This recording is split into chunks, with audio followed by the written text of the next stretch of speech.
7:50. So sakto mga 8:05 nandun na tayo. Malilit man tayo ng 5 minutes.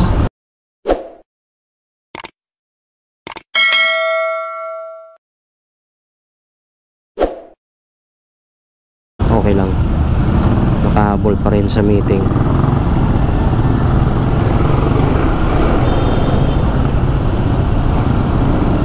A-attend tayo ng meeting. Meeting.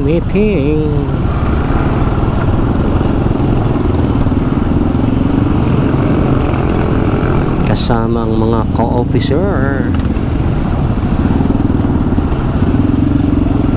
Okay.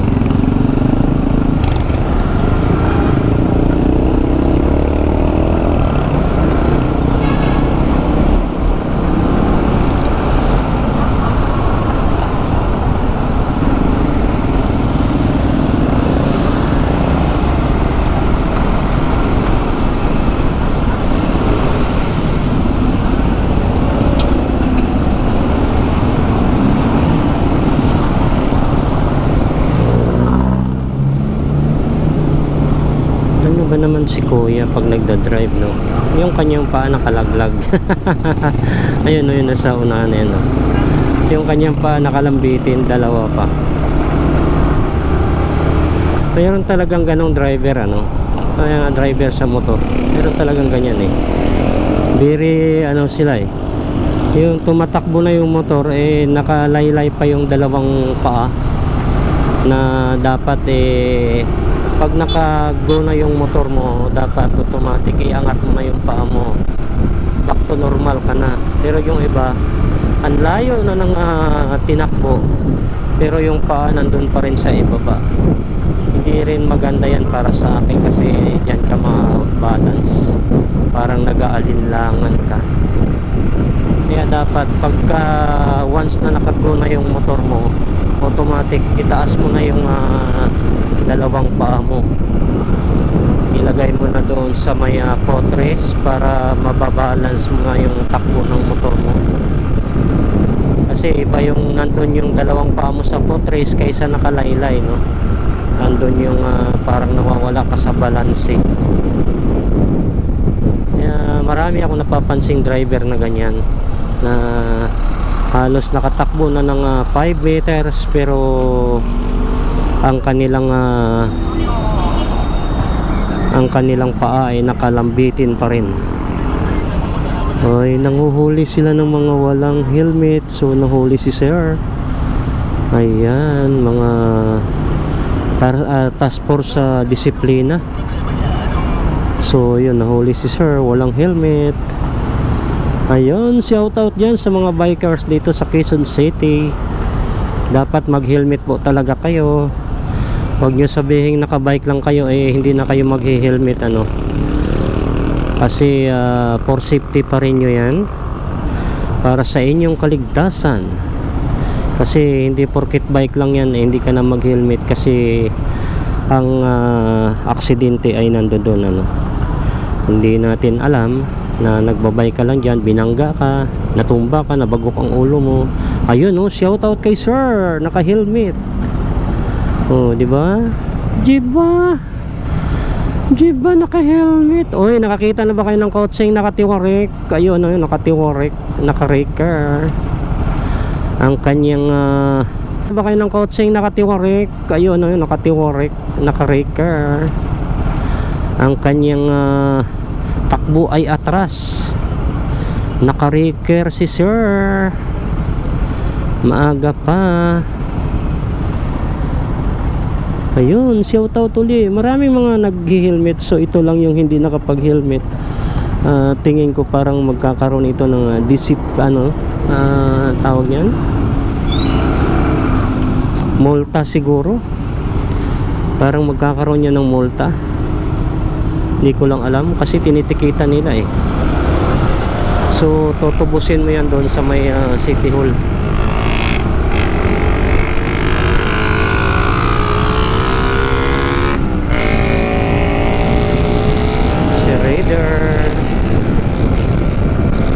Mahirap talaga talawin si Raider sa starting, guys.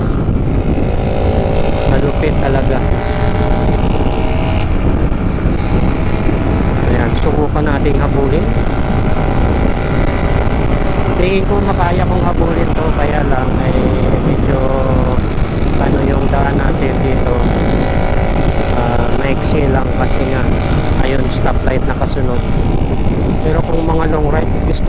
habulin si Raider eh. Gusto kong masubukan si Raider 150. Ayun oh, nakago tayo. Nakago tayo.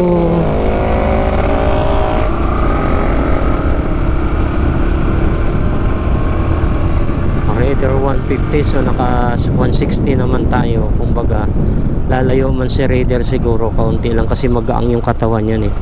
Kung ikukumpara natin dito sa ating motor na nakakabigat, akala mo naman eh nakapagmamaniho ka ng 400cc na napakabigat niya. Oy, thank you Lord, nakago naman tayo dito. Oy, delikado ito oh. Kantuhan malalim.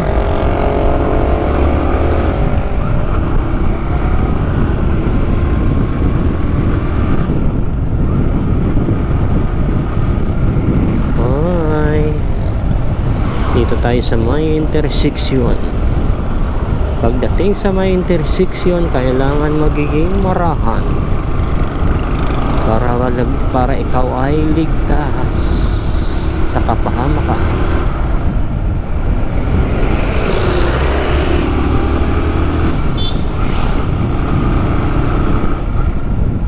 Oy, tricycle.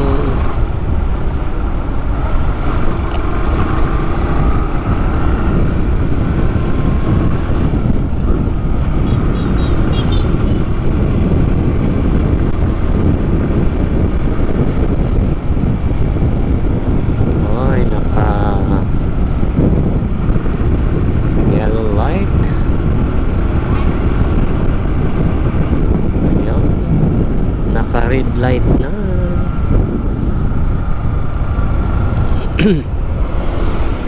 Kailangan na nating umistop. Oy, mukhang nagbabadya na namang umulan. Ang langit, napakadilim. Ano ba naman yan? Kasi ayon sa balita, signal number 1 na tayo. Signal number 1 na naman. So, ibig sabihin, may bagyo na naman tayong parating.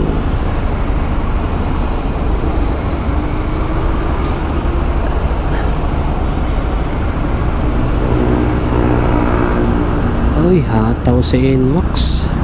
Anong oras na? 8. Mag-8 na. 3 minutes to 8. So, meron pa tayong 10 minutes na tatakbuhin. 5 to 10 minutes. So, kaya pa.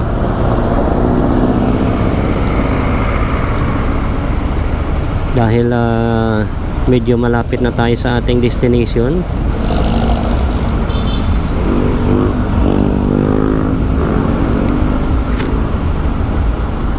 Hoy, shout out kay ma'am. Naka Mio si ma'am, naka yellow pink.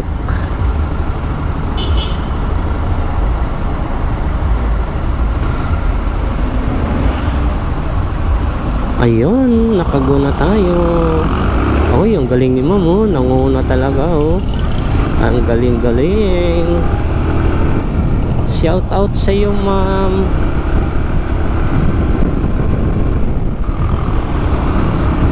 Sana all magaling mag-drive.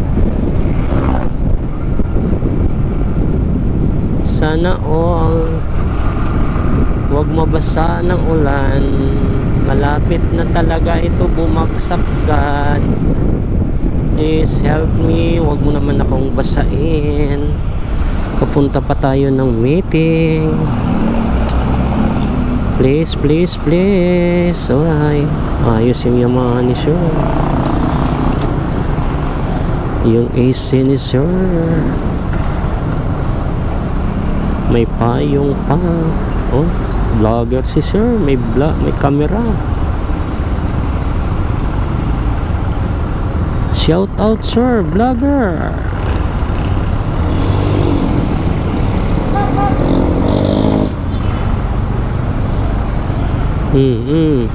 Ang helmet mo kuya, ayusin mo. Huwag mo ipatong sa ulo mo. Nang ganon-ganon na lang. May patingin-tingin ka pa sa jeep.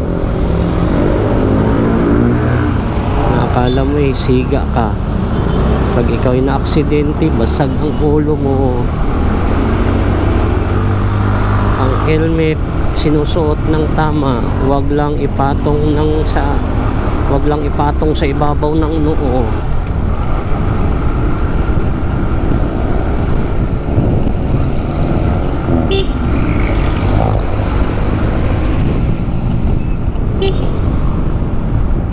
Oy, oy, oy. Oy. Saan ka pupunta, kuya? Nag-signal ka kung saan ka pupunta. Very bad ang jeep. Napaka-pollution ang iyong tambotso.